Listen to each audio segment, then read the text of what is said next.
Mainit at maingay ang paligid sa may palengke ang tondo. Sa gitna ng tawaran, sa ilalim ng payong na halos gutay-gutay na, nakangiti si Ara habang inayos ang nga bulala na paninda niya. Bawat isa sa ito ay masigla, parang siya. May kakaiba siyang pakiramdam ngayon. Mas masaya. Mas excited. Hindi na lang kasi simpleng hanap buhay ang ginagawa niya. Abala na rin siya sa paghahanda para sa nalalapit na kasal nila ni Carlos. Ara, tulala ka na naman diyan. Tuksong kasamahan niyang si Aling Nene. Iniisip mo na naman yung Carlos mo. Ano? Napangiti si Ara. Hindi naman po, Aling Nene. Nag-isip lang po ako nga bulala na gagamitin ko sa kasal namin. Kahit simple lang, gusto kong maging maganda. Natawa si Aling Nene. Naku, bata ka. Simple lang daw, halos bawat linggo, may panibagong bulala kang idinadagdag sa lista mo. Pero deserve mo yan. Deserve mong maging masaya. Ay mo. Ang salitang deserve ay tila pumuno sa puso ni Ara. Oh, deserve niya ito. Deserve niyang magkaroon ng sarili niyang pamilya, isang tahimik at simpleng buhay kasama ang taong mahal niya. Ilang araw na lang at magiging Mrs. Carlos Cruz na siya. Hindi niya alam na ang tahimik na buhay na pinapangarap niya ay magwawakas sa gabing iyon. Bumuhos ang malakas na ulan kinagabihan. Kasabay ng paksigangang nakitlat. Mabilis na naglikpit si Ara sa kanilang milihan.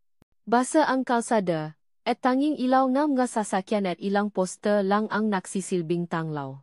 Habang naglalakad siya sa isang madilim na eskinita, naramdaman niya ang kakaibang kaba.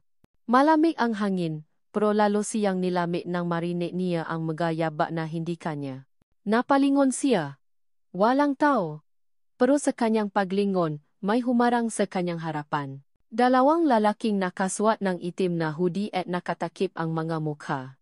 Hindi pa man siya nakakakilos, may naramdaman na siyang matalim na bagay na tumusok sa kanyang braso. Nanlabo ang paningin niya, at bumigat ang pakiramdam niya.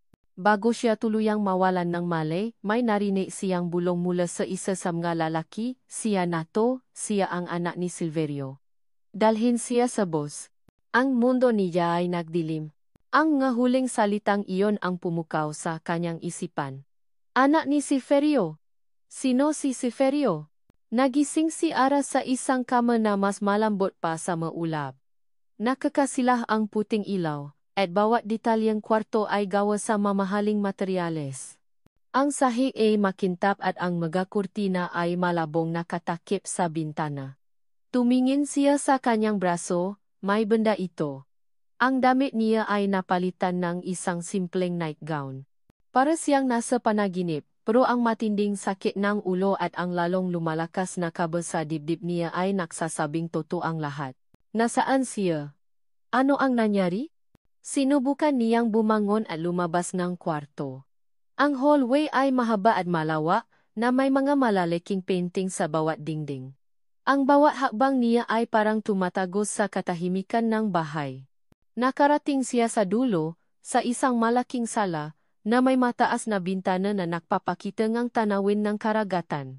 Bigla siyang natigilan nang may marinig siyang boses sa likod niya. Sa tingin mo? Saan ka pupunta? Napalingon si Ara. Doon. Nakatayo sa may pinto, ay isang matangkad na lalaki. Nakaswat ito ng itim na long sleeves at pants, at may taglay na lami sa kanyang mga mata na parang yelo. Tila isang anino ang kanyang presensya. Ito ang Leo Montemayor, at ang bawat titig niya ay parang tumatagos sa kaluluwa ni Ara. Nanginginig si Ara. Sino ka? Bakit ako nandito? Lumapit si Leo, ang bawat hakbang ay may bigat at otoridad. Bakit ka nandito? Isang simpleng pagkakamali. Tila tumigil ang mundo ni Ara. Pagkakamali? Pinakidnap ka dahil akala namin ikaw ang anak ng tao may utang sa akin, pero mali ako. Hindi ikaw ang hinahanap ko. Parang may humampas sa ulo ni Ara. Isang simpleng pagkakamali? Ang pangarap niya, ang kanyang kinabukasan, lahat ay naging usok dahil sa isang simpleng pagkakamali? Bitawan mo ako. Sigaw niya. Hindi ako ang hinahanap ninyo. Uwi na ako. Ngumiti si Leo ang isang ngiting nakakakilabot. Hindi ganun kadali yun. Hindi mo maring sabihin kung ano ang nakita mo rito. Kaya mananatili ka rito. Sa ayaw at sa gusto mo, ara manalo, mananatili ka sa poder ko. Hindi pa man nakakapagsalita si Ara, nakarinig siya nga yapa. Tatlong maliliit na anino ang tumatakbo sa hallway.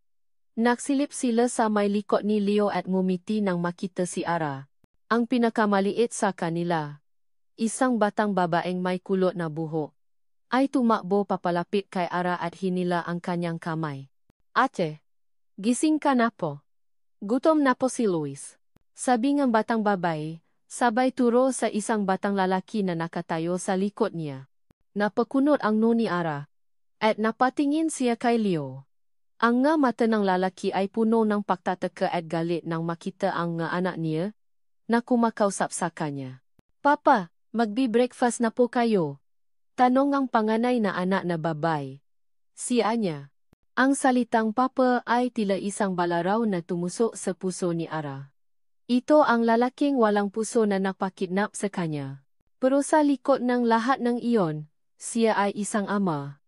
Ang tanong ay, anong klaseng ama? At paano niya pakikisamahan ang tatlong bata na ito sa ilalim ng kapangyarihan ng isang halima? Para akong isang ibon na nakakulong sa isang ginintuang laring. Maganda ang paligid, malinis, at walang kulang. Pero wala akong kalayaan. Ito ang naisip ko habang nakatingin sa kisame ng kwartong kinalalagyan ko. Paulit-ulit na bumabalik sa isip ko ang huling nga salitang narinig ko kagabi. Mananatili ka sa poder ko. Si Leo Montemayor, ang walang pusong lalaki na nakpakidnap sa akin, ay may tatlong anak. Tatlong anghel na, sa kabilang lahat, ay nagbigay sa akin ng kakaibang pakiramdam. Nag-aalala ako sa kalagayan ko, sa pamilya ko, at kay Carlos. Anong nangyari sa kanila? Hinahanap ba nila ako? Isang gabi pa lang ang nakalipas, pero parang isang taon na ang lumipas. Ang utak ko ay tumatanggi pa rin sa katotohanan ito. Hindi ito totoo. Isa lang itong masamang panaginip. Pero ang masakit na kirot sa aking braso ay nagpapatunay na totoo ang lahat. Bumukas ang pinto.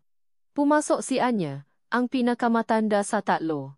Nakasuot siya ang isang magandang damit at may hawak na maliit na teddy bear. Hindi siya nagsalita. Lumapit lang siya sa akin at hinawakan ang kamay ko.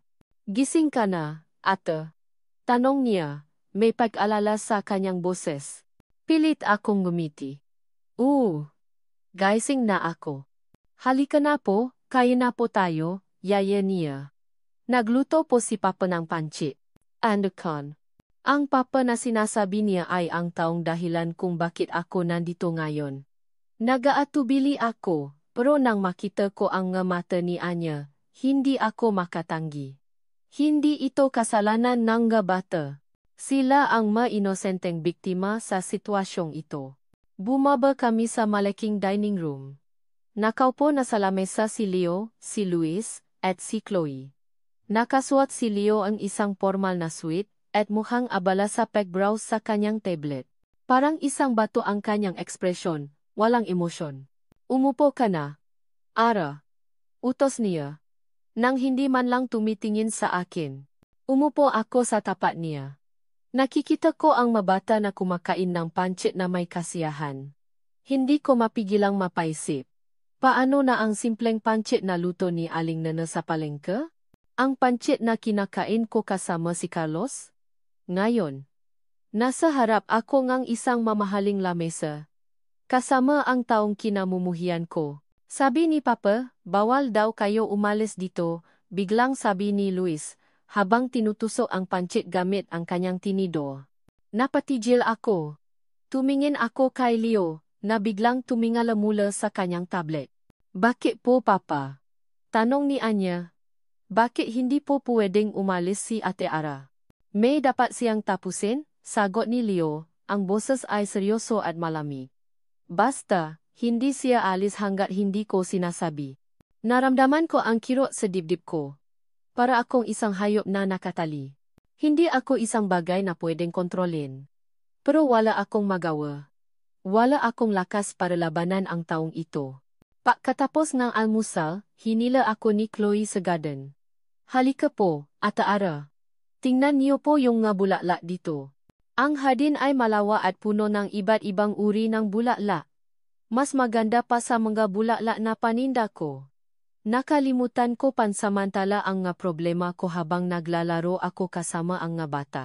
Natatawa ako sa mga kwento ni Anya, sa mga kalokohan ni Luis, at sa mga sweet na gestures ni Chloe. Ang tanging liwanag sa madilim na sitwasyong ito ay ang nga batang ito. Sila ang nagbibigay sa akin ng pag-asa. Napansin ko ang isang cellphone na nakalagay sa isang bench. Hindi ito cellphone ni Leo. Walang bantay sa paligid. Baka may pagkakataon ako para makatawa sa pulis o kay Carlos. Dahan-dahan akong lumapit, sinisigurado na walang nakakakita. Kinuha ko ang cellphone, pero bago pa man ako makapadyal, may isang kamay na humawa sa akin. Ano ang ginagawa mo? Tanong ni Leo, ang kanyang mata ay punong galit. Nanginginig ako. Wala po. Tinitignan ko lang po. Kinuha niya ang cellphone sa kamay ko. Huwag mong subukan, Ara. Hindi ka makataka sa akin.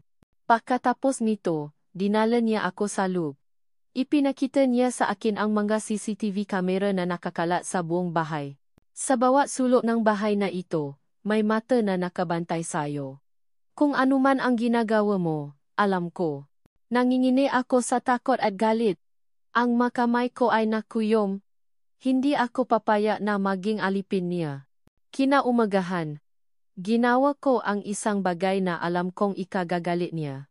Habang naglalaro ako kasama ang mga bata sa may swimming pool, sinabi ko kay Anya. Anya, anak, baka hindi na ako magtatagal dito. Baka bukas o sa makalawa, alis na ako. Nakita ko ang lungkot sa mata niya. Bakit po at? Kailangan kong umuwi. May pamilya rin kasi ako na naghihintay sa akin. Napaya kasi Anya. Pero kami po, ate? Paano po kami? Napayakap ako kay Anya. Narinig ko ang yabak ni Leo sa likod ko. Ramdam ko ang galit sa bawat hakbang niya. Ara, tawag niya, halika sa opisina ko. Nag-aalala ako, pero alam kong dapat akong lumaban.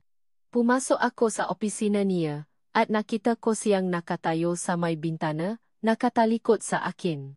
Ang kanyang mambalikat ay nanginginig. Akala ko, galit siya. Pero nang humarap siya sa akin, nakita ko ang luha sa kanyang mamata. Huwag mong iwan ang maanak ko, pakiusap niya. Huwag mo silang saktan, sila lang ang meron ako. Nagulat ako. Ito ba ang Leo Montemayor na walang puso? Ang kanyang nga salita ay puno ngang sakit at pihati. Para siyang isang bata na takot na mawalan ng mabagay na mahalaga sa kanya.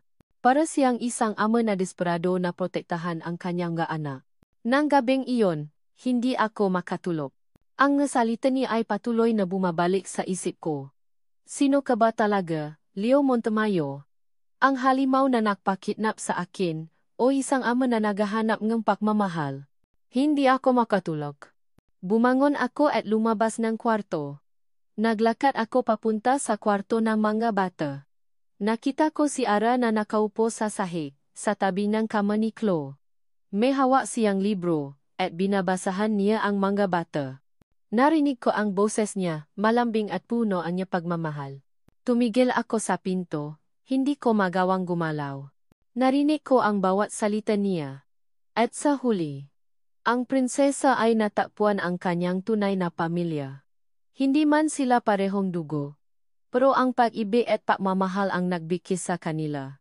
Nang makita ko ang mabata na nakangiti, ang mamata ay naniningning sa tuwa, naramdaman ko ang kakaibang kirot sa dibdib ko. Sa loob ng ilang taon, ang bahay na ito ay naging tahimik at walang buhay. Ang tanging naririnig ko lang ay ang mautos ko sa matauhan ko, at ang naiyak na mabata na hindi ko maintindihan. Ngayon, ang bawat sulok ng bahay ay tila nabuhay. Nakaroon ng kulay ng musika. Good night, maanak ko, sabi ni Ara. At hinalikan niya ang bawat isa sa kanila. Ang mga salitang mga anak ko ay tila tumama sa akin. Hindi niya sila anak, pero tinatawa niya silang ganon. Hindi ko ito magawa. Hindi ko kayang sabihin iyon sa kanila. Ang tanging alam kong gawin ay protektahan sila sa pamamagitan ng pagiging malakas at matigas, dahil iyan ang sinumpaan ko sa asawa ko. Napailing ako. Ang alaala ni Clara. Ang asawa ko ay muling nabalik. Ang kanyang magandang mukha. Ang kanyang mga mata na laging puno ng paibig para sa akin. Pero ang lahat ay nabago nang lumabas ang tunay na kulay ni Marco. Marco, ang aking kapatid sa puso, ang aking business partner, ang aking kaibigan, pagseselos. Iyan ang lason na sumira sa aming pagkakaibigan. Nainggit siya sa tagumpay ko. Nainggit siya sa pamilya ko. Nang lumabas ang katotohanan na may utang siya sa akin, hindi niya ito kayang tanggapin. Kaya, ginawa niya ang lahat para sirain ako. Naalala ko ang huling pagkakataon na nakita ko si Clara. Nagmamakaawa siya sa akin na tigilan ko na ang paghihiganti. Leo, huwag mo nang ituloy yan, hindi yan makakabuti sa atin. Pero hindi ako nakinig. Nabulak ako sa galit at pagnanais na magiganti. Sa huli, pinagsisihan ko ang lahat. Dahil sa akin, sa aking pagiging matigas, nawala sa akin ang taong pinakamamahal ko. Ang nga bata. Ang tatlong bata na iyon ay ang tanging nakapigil sa akin na gumawa ng mas malaking kasalanan. Sila ang nga anak ni Marco. Pero nang makita ko sila, nakita ko ang aking sarili sa kanila. Ang nga inosenteng biktima ang digmaan sa pagitan ng mga magulang. Kaya, pinasok ko sa buhay ko ang nga bata. Bilang pampuno sa aking puso na nawala. Pero hindi ko may bibigay sa kanila ang pagmamahal na nararapat sa kanila. Dahil sa tuwing titingin ako sa kanila, nakikita ko si Marco. Papa, napalingon ako. Nakita ko si Anya na nakatayo sa may pinto, nagalala. May problema po ba? Pilit akong ginumich. Wala. Matulogi ka na. Pagkatapos nun, dumretso ako sa opisina ko. Binuksan ko ang isang kahon. Sa loob ay isang litrato. Si Clara, ako, at si Marco. Dati, masaya kami. Pero ang lahat ay nawala na parang bula. Napatingin ako sa litrato, at naramdaman ko ang galit, pihati, at sakit. Narinig ko ang isang ding mula sa aking telepono. Isang mensahe mula sa isang unknown number. Kaya pala wala na sa podo mo ang nga bata. Nahanap mo na ang bagong laruan mo. Be careful, Leo. Dahil ang laruan mo ay may taglay na dilim na hindi mo alam. I know her secret, and I will get back what's mine. Kasama ng mensahe ay isang litrato. Isang litrato ni Ara. Hindi lang iyon, sa likod ng litrato, ay isang lalaki na may nakatakip na mukha na nagmamanman sa kanya. Napakuyom ang aking kamay. Kung sino man ang taong ito, alam kong may kinalaman siya sa mga nakaraan ni Ara. At hindi siya magdadalawang isip na saktan siya. Hindi na ako pwedeng maging matigas. Kailangan kong protektahan si Ara. At para magawa ko iyon, kailangan kong harapin ang aking nakaraan. Para akong naglalakad sa gitna ng dalawang mundo. Sa isang banda, ang mundo ko na puno ng takot, galit, at pagnanais na makatakas.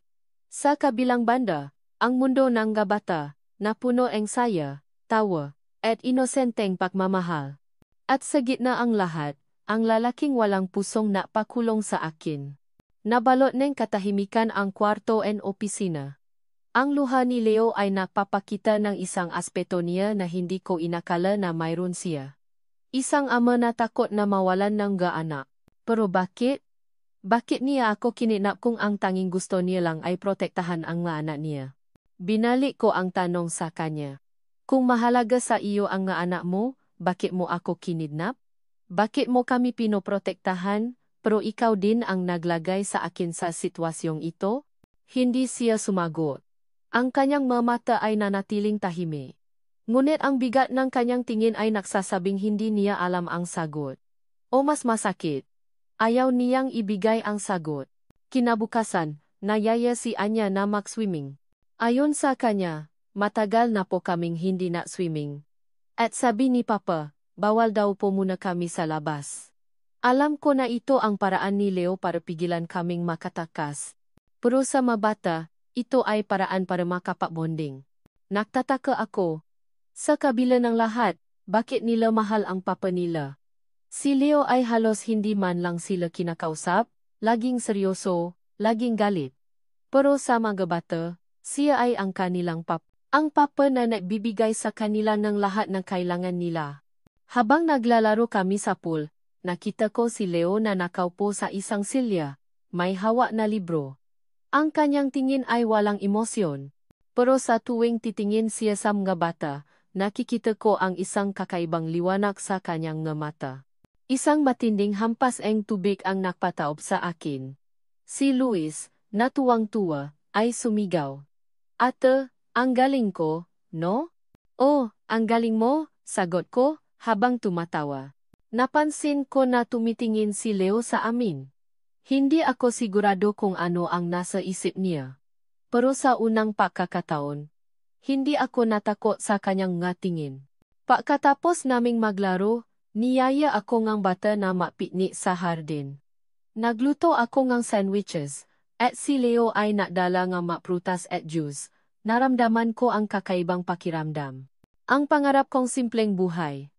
Ang pangarap kong piknik kasama ang pamilya ko ay nagaganap ngayon. Pero hindi kasama si Carlos, kundi kasama si Leo. Ang lalaking kinasusuklaman ko. Ate Ara, tanong ni Chloe. Bakit po hindi kayo kumakain? Kumakain ako. Anak, sagot ko, sabay ngiti. Masarap ang luto ko, no? Opo. Sabay-sabay na sabi ng mga bata. Napatingin ako kay Leo. Nakatingin siya sa akin, at sa mga bata. Ang kanyang mukha ay hindi pa rin nagbabago. Pero may kakaibang pakiramdam sa akin. Parang, sa loob ng katawan niyang matigas, ay may isang taong nasasaktan na naghahanap ng pagmamahal. Biglang tumayo si Luis at tumakbo. Hahabulin ko po si Luis, sigaw niya. Hintayin niyo ako. Sigaw ni Chloe, na nahihirapan maghabol. Biglang natigilan si Chloe at umiyak. Ang sakit po ng paa ko. Nataranta ako. Lumapit ako sa kanya. Si Leo ay dali-dali ring tumayo, at sumunod sa amin. Nakita ko ang isang bubuyo na nakakagat sa paa ni Chloe. Bumalik na kayo sa loob. Utos niya sa mga bata. Dalhin ninyo si Chloe sa loob. Dali-dali kong kinuha si Chloe, at sinabi kay Luis na kuhanin si Anya. Pumasok kami sa loob. Si Leo ay kinuha ang first aid kit at binigyan ng gamot si Chloe. Ang kanyang makamay ay nangingini, at ang kanyang mukha ay puno ng pag-aalala. Ang sakit po, Papa, umiyak na sabi ni Chloe. Gagaling din yan, anak. Sagot niya, at hinalikan ang ulo ni Chloe. Sa unang pagkakataon, nakita ko ang isang ama na may puso. Pagkatapos niyang gamutin si Chloe, nagpapasalamat ako sa kanya. Salamat po. Hindi siya sumagot, umalis lang siya. Nang gabing iyon, hindi ako makatulog. Ang larawan ni Leo na nag-aalala, ang kanyang nasalita sa mga anak niya, at ang kanyang halik sa ulo ni Chloe ay bumalik sa isip ko. Sino ka ba talaga, Leo Montemayor? Ang halimaw na nakpakidnap sa akin? O isang ama na naghahanap ng pagmamahal? Hindi ko alam kung bakit, pero sa bawat araw na lumilipas, nababago ang pananaw ko kay Leo. Ang lalaking kinasusuklaman ko noong una ay nagiging isang tao na hindi ko maintindihan. Isang ama na seryoso sa labas, ngunit puno ng pag-alala sa loob. Isang lalaking tila bato sa labas, ngunit may puso sa loob. Pero bakit niya ako kinidnap? Bakit niya kami pinoprotektahan? Pero siya rin ang dahilan kung bakit kami nakakulong. Ang matanong na ito ay patuloy na bumabagaba sa isip ko. Nang gabing iyon, hindi ako makatulog. Ang larawan ni Leo na nag-alala, ang kanyang gasalita sa mga anak niya, at ang kanyang halik sa ulo ni Chloe ay bumalik sa isip ko. Sino ka ba talaga, Leo Montemayor? Ang halimaw na napakidnap sa akin? O isang ama na nahahanap ng pagmamahal? Nang gabing iyon, habang naglalakad ako papunta sa kwarto, nakita ko si Leo na nakaupo sa may pinto ngang opisina niya. May hawak siyang cellphone at nakatingin siya sa isang litrato. Nagtataka ako, sino kaya ang nasa litrato? Lumapit ako sa kanya. Anong ginagawa mo? Tanong ko. Nagulat siya. Dali-dali niyang tinago ang cellphone. Wala. Umalis ka na. Hindi ako sumunod. Nag-alala ako. Anong nangyayari? Sino ang kinakausap mo? Vela? Seko niya at sumayo siya. Umalis ka na. Matsulo ka na. Pero bago pa man siya makalakat, may naanina akong isang litrato. Isang litrato ni Marco Silverio. Nagtataka ako. Bakit may litrato si Leo kay Marco? At bakit tila galit siya? Hindi ako sumunod sa kanya. Nagpatuloy ako sa paglakad. Pero habang naglalakad ako, may naisip ako. Hindi ko maaring manatili rito habang hindi ko alam ang katotohanan. Kailangan kong malaman kung sino si Leo, at kung ano ang koneksyon niya kay Marco. Kinaumagahan, ginawa ko ang isang bagay na alam kong ikagagalit niya. Habang naglalaro ako kasama ang mabata sa may swimming pool, sinabi ko kay Anya. Anya, anak, baka hindi na ako magtatagal dito, baka bukas o sa makalawa, alis na ako. Bakit po ate? Tanong niya. Kailangan kong umuwi. May pamilya rin kasi ako na naghihintay sa akin. Napaiyak si Anya. Pero kami po, ate? Paano po kami? Napayakap ako kay Anya. Narinig ko ang yaba ni Leo sa likod ko. Ramdam ko ang galit sa bawat hakbang niya. Ara, tawag niya, halika sa opisina ko. Nag-aalala ako, pero alam kong dapat akong lumaban. Pumasok ako sa opisina niya, at nakita ko siyang nakatayo sa may bintana, nakatalikod sa akin. Ang kanyang nga balikat ay nangingini. Akala ko, galit siya. Pero nang humarap siya sa akin, nakita ko ang luha sa kanyang nga mata. Huwag mong iwan ang mga anak ko, pakiusap niya. Huwag mo silang saktan. Sila lang ang meron ako. Nagulat ako. Ito ba ang Leo Montemayor na walang puso? Ang kanyang magasalita ay puno ng sakit at pihati. Para siyang isang bata na takot na mawalan ng mga bagay na mahalaga sa kanya. Para siyang isang ama na desperado na protektahan ang kanyang anak. Sino ba talaga ang nga bata, Leo? Tanong ko. Hindi sila kamukha mo. Saan sila galing? Hindi mo kailangang malaman. Sagot niya. Ang kailangan mo lang malaman ay, sila ang nga anak ko, at gagawin ko ang lahat para protektahan sila. Pero ang nga salita niya ay hindi na tumagos sa akin. Alam kong may tinatago siya, at kailangan kong malaman ang lahat. Nang gabing iyon, habang tulog na si Leo, naganap ako ngang paraan para makapasok sa opisina niya. Sa wakas, nakita ko ang isang susi sa ilalim ng isang unan sa may sala. Hindi ko alam kung bakit, pero kinuha ko ito. Pumasok ako sa opisina niya. Ang nga mata ko ay naglakbay sa bawat sulok ng kwarto. Nakita ko ang isang kahon sa ilalim ng lamesa. May nakalagay na Marco Silverio sa ibabaw ng kahon. Kinuha ko ang susi at binuksan ang kahon. Ang aking puso ay tumitibok ng malakas. Sa loob ay isang litrato. Si Leo, isang babae na halos kamukha ko. At si Marco, isang pamilyar na mukha. Ang aking mundo ay gumuho. Ang babae sa litrato ay si Carla, ang asawa ni Leo, at ang namatay na babae na aking kakambal. Sa ilalim ng litrato ay isang folder. Binuksan ko ito, at nakita ko ang isang kopya ng birth certificate. Isang birth certificate na may nakalagay na Anya Silverio. Ang aking mundo ay gumuho. Ang nga bata ay hindi anak ni Leo. Sila ay mga anak ni Marco Silverio. Ang lalaking dahilan kung bakit ako kinidnap. Nanginginig ang makamay ko habang hawak ang birth certificate. Hindi ito toto. Hindi ito maaring toto. Si Anya, Luis, at Chloe, sila ay mga anak ni Marco Silverio. Ang lahat ng kabutihang ipinakita ni Leo, ang lahat ng sandali na akala ko ay may puso siya, ay isang kasinungalingan. Isang malaking laro. Ginawa niya ang lahat ng ito dahil sa paghihiganti. Hindi dahil sa pagmamahal. Naramdaman ko ang init ng luha na dumadaloy sa aking pisngi. Ang lahat ng paasa ko na makita ang isang mabuting tao sa likod ng isang halimaw ay nawala. Ang lalaking ito ay mas masahol pa sa halimaw. Siya ay isang manloloko. Isang manipulatibo. Hindi ko na kaya. Kailangan kong tumakas.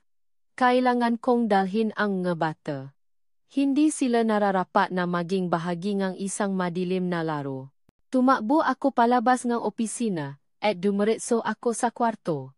Kinuha ko ang madamit ko at nagimpake. Kinuha ko ang mabata. At sinabi ko sa kanila na kailangan naming umalis. Bakit po, ate? Tanong ni Anya. May paalala sa kanyang boses. Alis na po ba kayo? Oo anak. Sagot ko. Aalis na tayo. Pupunta tayo sa isang lugar kung saan tayo magiging ligtas. Hindi ko pinansin ang pagiya ng mga bata. Ang tanging nasa isip ko lang ay ang makatakas. Kailangan kong makatakas sa lalaking ito. Habang naglalakad kami papunta sa labas, nakasalubong namin si Leo. Ang kanyang mukha ay puno ng pagtataka.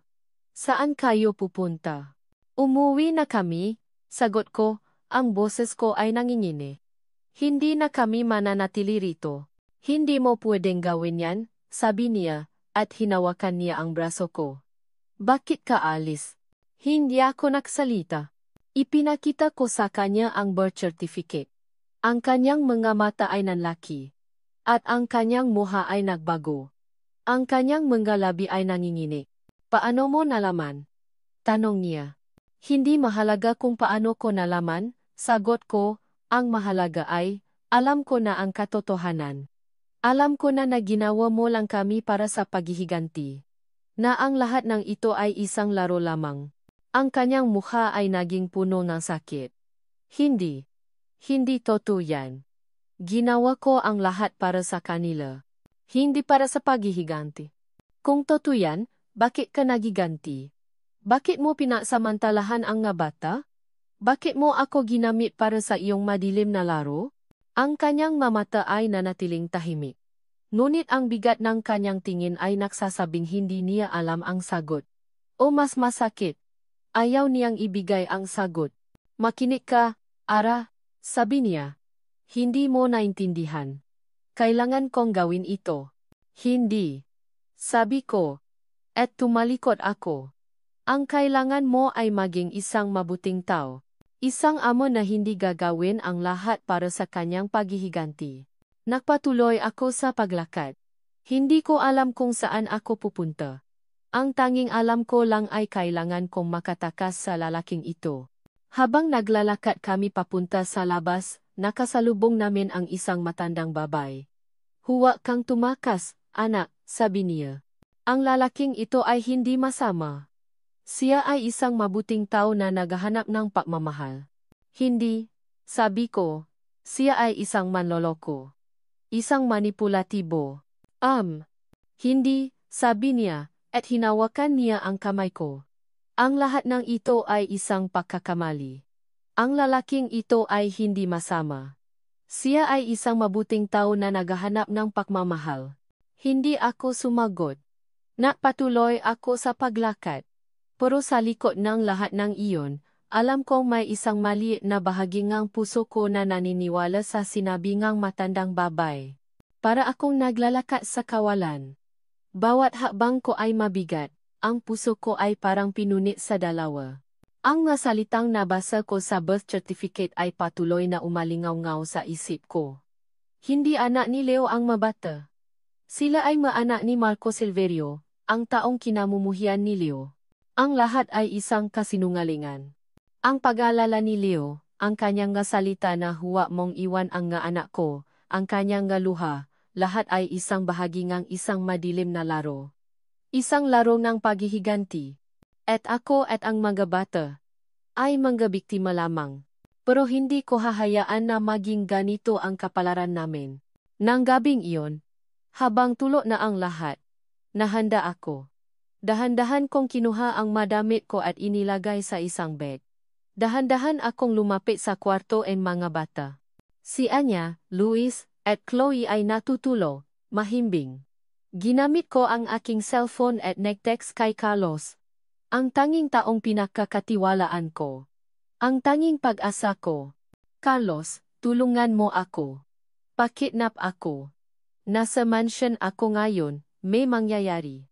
Kailangan kong tulong mo. Alam kong delikado ito. Alam kong baka malagay sa panganib ang buhay ko.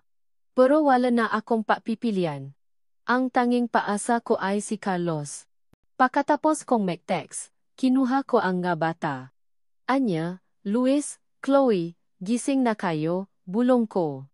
Kailangan nating umalis. Inosente ang nga mata nila. Saan po tayo pupunta, ate? Tanong ni Luis. Sa isang lugar kung saan tayo magiging ligtas. Sa isang lugar kung saan walang mga masasamang tao. Naglakad kami ng tahimik. Bawat hakbang namin ay parang pumatay sa katahimikan ng gabi. Ang mansion ay tahimik. Ang mailaw ay patay. Tanging ilaw ng buwan at bituin lang ang nagsisilbing tanglaw. Narating namin ang gate. Pero sarado ito. Sa gitna ng dilim, nakita ko si Leo, nakatayo sa may gitna ng kalsada. Ang kanyang mukha ay puno ng pag-alala. Saan kayo pupunta? Tanong niya, ang kanyang boses ay puno ng sakit. Umuwi na kami, sagot ko. Hindi na kami mananatili rito. Hindi kami mga bagay na pwede mong gamitin para sa iyong paghihiganti. Ang kanyang nga mata ay nanatiling tahimik. Hindi mo naiintindihan, Ara. Kailangan kong gawin ito. Kailangan kong protektahan kayo. Hindi. Sabi ko. Hindi mo kami pinoprotektahan. Pinapapala mo kami. At hindi ko hahayaan na maging ganito ang kapalaran namin. Nagpatuloy kami sa paglakad. Pero biglang may dumating na kotse. Tumigil ito sa harap namin. Ara, sabi ni Carlos. At bumaba siya sa kotse. Huwag kang maalala. Nandito na ako. Carlos, bulong ko, at napayakap ako sa kanya. Ang aking luha ay tumulo. Salamat. Salamat sa pagdating mo. Hinawakan niya ang kamay ko. Huwag kang maalala. Nandito na ako para sa iyo. Pero ang kanyang mga mata ay nanatiling seryoso. Ang kanyang mga labi ay nanginginig. Ano ba ang nangyayari? Bakit tila naalala siya? Pagkatapos niyang sabihin ito, may narinig akong boses sa likod namin.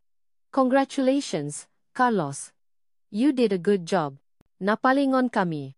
Si Leo, nakatayo sa likod namin. Ang kanyang muka ay puno ng galit. Marco, bulong niya. Hello Leo, sabi ni Marco. Ito ang anak mo, si Carlos.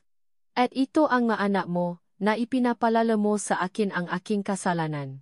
Ang aking mundo ay gumuho. Si Carlos. Siya ay anak ni Marco Silverio. Ang taong kinamumuhian ko.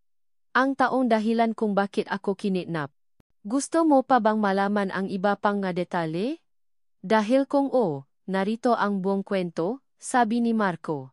Ang kanyang malabi ay nanginginig. Ang lahat ng ito ay isang laro. At ikaw, Ara, ay isang biktima. Nanginginig ang buo kong katawan. Ang buong mundo ko ay gumuho sa isang iglap. Si Carlos, ang taong minamahal ko, ay anak ni Marco Silverio. Siya ang dahilan kung bakit ako narito. Siya ang gumamit sa akin. Sino ka ba talaga? Bulong ko. Ang aking boses ay nanginginig. Ngumiti si Carlos, isang ngiting hindi ko nakita kailanman. Ako si Carlos Silverio. Ang anak ni Marco Silverio. At ikaw, Ara, ay ang taong ginamit ko para makabalik kami sa itaas. Para makabalik kami sa aming trono. Hindi ako makapaniwala. Ang lahat ng pag-ibig na ipinakita niya sa akin. Ang lahat ng oras na kasama ko siya. Ay isang kasinungalingan. Isang malaking laro. Ano ang gusto mo? Tanong ko. Ang gusto ko? Sagot ni Marco. At lumapit siya sa akin. Ang gusto ko ay ang pahihiganti. Gusto kong makita ang sakit sa mata ni Leo. Gusto kong makita siya na nawawalan ng lahat ng mahalaga sa kanya. Hindi ako makapaniwala. Ang taong ito, na akala ko ay isang ama, ay isang halimaw. Biglang sumigaw si Leo. Huwag mong hawakan ang mga anak ko. Mga anak, tumawa si Marco. Sila ay mga anak ko. At ikaw, Ara, ay isang bagay lamang na ginamit namin para makabalik sa itaas. Hindi ko alam kung ano ang dapat kong gawin. Ang aking nga kamay ay nangingini. Ang aking nga mata ay punong luha. Niyakap ko ang mga bata. At sinubukan kong protektahan sila. Biglang tumakbo si Leo at sinugot si Marco. Ang dalawang lalaki ay nasimulang megaway. Ang kanilang nga mukha ay punong galit at pihati. Ang kanilang nga kamay ay nangingini. Ang aking puso ay tumitibo ng malakas. Hindi ko alam kung sino ang dapat kong protektahan. Ang taong minamahal ko, o ang taong naprotekta sa akin. Tama na. Sigaw ko. Hindi na ako papaya na maging bahagi ng inyong laro. Pero huli na ang lahat. Isang suntok ang tumama sa mukha ni Leo. Bumagsak siya sa lupa, at ang kanyang nga mata ay nanatiling tahimik. Leo, sigaw ko. Tumakbo ako sa tabi niya. Ang kanyang mukha ay puno ng dugo. Huwag kang maalala, sabi niya. At hinawakan niya ang kamay ko. Protektahan mo ang nga bata. Ang kanyang nga mata ay nanatiling tahimik. Ang kanyang nga kamay ay nanginginig. At sa wakas, bumagsak siya sa lupa. Leo, sigaw ko. Ang aking puso ay tumibo ng malakas. Ang aking mundo ay gumuho. Ang lalaking nagprotekta sa akin. Ang lalaking nagbigay sa akin ng pag-asa ay patay na. Ngayon, Ara, sabi ni Marco, wala nang makakapigil sa akin. Halika, sumama ka sa akin. Sa wakas, magiging malaya ka na. Hindi ako sumagot. Tumayo ako, ang aking mga mata ay puno ngalit. Hindi. Hinding-hindi ako sasama sa iyo. Hinding-hindi ako magiging bahagi ng iyong laro. Ngumiti si Marco. Kung ganon, mas masaya ang paghihiganti ko. Dahil ngayon, wala ka ng halaga sa akin. Patay na ang lalaking nagprotekta sa iyo. Hindi ako sumagot. Tumalikod ako. At tumakbo kami sa labas. Pero huli na ang lahat. Ang aking mundo ay gumuho. Para akong nahulo sa isang malalim na balon. Ang nga salita ni Marco ay umalingaw-ngaw sa isip ko. Ang imahe ni Leo na nakahandusay sa lupa ay patuloy na bumabalik. Hindi ko alam kung ano ang dapat kong gawin. Ang aking mundo ay gumuho. Niyakap ko ang nga bata. Nanginginig sila sa takot. Huwag kayong matakot. Bulong ko. Alis na tayo. Pupunta tayo sa isang ligtas na lugar. Pero saan? Saan kami pupunta? Ang tanging taong pinakakatiwalaan ko ay isang manloloko. Ang lalaking nagprotekta sa akin ay patay na. Wala na akong matatakbuhan. Habang naglalakad kami, nakarinig ako ng sirena ng pulis. Tumigil sila sa harap namin, bumaba ang nga pulis, at sinabi nila sa amin na may dumating na tawa tungkol sa isang malaking gulo. Sino ang tumawag? Tanong ko. Si Leo Montemayor. Sagot ang pulis. Bago siya bumaksak, tumawa siya sa amin at sinabi niya na may kaguluhan. Hindi ko makapaniwala. Si Leo. Nagawa pa niyang tumawa para protektahan kami. Kahit na alam niyang patay na siya, ginawa pa rin niya ang lahat para sa amin. Ang aking puso ay tumibo ng malakas. Ang luha ko ay tumulo. Dinala ba siya sa ospital? Tanong ko. Oo, sagot ng pulis. Dinala siya sa St. Luke's Medical Center. Pero delikado ang kalagayan niya. Niyakap ko ang mga bata. Ang aking mundo ay gumuho. Ang lalaking naprotekta sa akin, ang lalaking nagbigay sa akin ng pag-asa, ay nasa ospital. At delikado ang kalagayan niya. Hindi ko na inisip ang lahat ng kasinungalingan, ang lahat ng pahihiganti.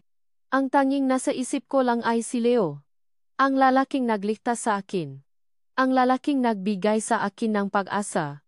Dali-dali kaming pumunta sa ospital. Sa ospital, nakita ko si Leo na nakahiga sa kama, may hawak na oksigen. Ang kanyang muka ay puno ng dugo. Ang kanyang mamata ay nanatiling tahimik. Leo, bulong ko. Hindi siya sumagot. Ang kanyang nga mata ay nanatiling nakapikit. Ang kanyang nga kamay ay nanginginig. Ang aking luha ay tumulo. Leo, gumising ka. Bulong ko. Hindi mo kami pwedeng iwan. Kailangan ka namin. Niyakap ko siya. Ang aking puso ay tumibo ng malakas. Leo, patawarin mo ako, bulong ko. Patawarin mo ako sa lahat ng aking ginawa. Patawarin mo ako sa lahat ng aking sinabi. Alasam. Ang kanyang mga mata ay dahan-dahang bumukas. Ang kanyang mga labi ay nanginginig. Ara, bulong niya. Leo, narito ako. Narito ako para sa iyo. Ang kanyang mamata ay nanatiling nakapikit. Ang kanyang makamay ay nanginginig. Salamat, bulong niya. Niyakap ko siya. Ang aking puso ay tumibo ng malakas. Ang aking mundo ay gumuho. Pero sa wakas, naramdaman ko ang kapayapaan. Nang gabing iyon, hindi ako makatulog. Ang larawan ni Leo na nakahiga sa kama, ang kanyang magsalita na salamat, ang lahat ng iyon ay umalingaw-ngaw sa isip ko. Sa wakas, naintindihan ko ang lahat. Ang pagmamahal ay hindi tungkol sa pagiging perpekto. Ito ay tungkol sa pagpapatawad at pagtanggap. Lumipas ang ilang taon. Ang bahay na dating punong takot, galit, at pihati, ay napuno ngayon ng tawa, pag-ibig, at pag-asa. Si Leo ay nakabawi na mula sa kanyang nga sugat. Si Marco at Carlos ay nasa kulungan na, at ang kumpanya ni Leo ay nagiging mas matagumpay na ngayon. Pero ang pinakamahalaga sa lahat ay ang aming pamilya. Isang araw, naglalaro kami sa hardin. Si Anya ay nagtuturo kay Luis kung paano maglaro ng soccer. Si Chloe ay nakaupo sa tabi ko. At nagbabasa kami ng libro. Si Leo ay nakaupo sa isang silya, at pinapanood niya kami. Ang kanyang muka ay punong pagmamahal. Alam mo ba?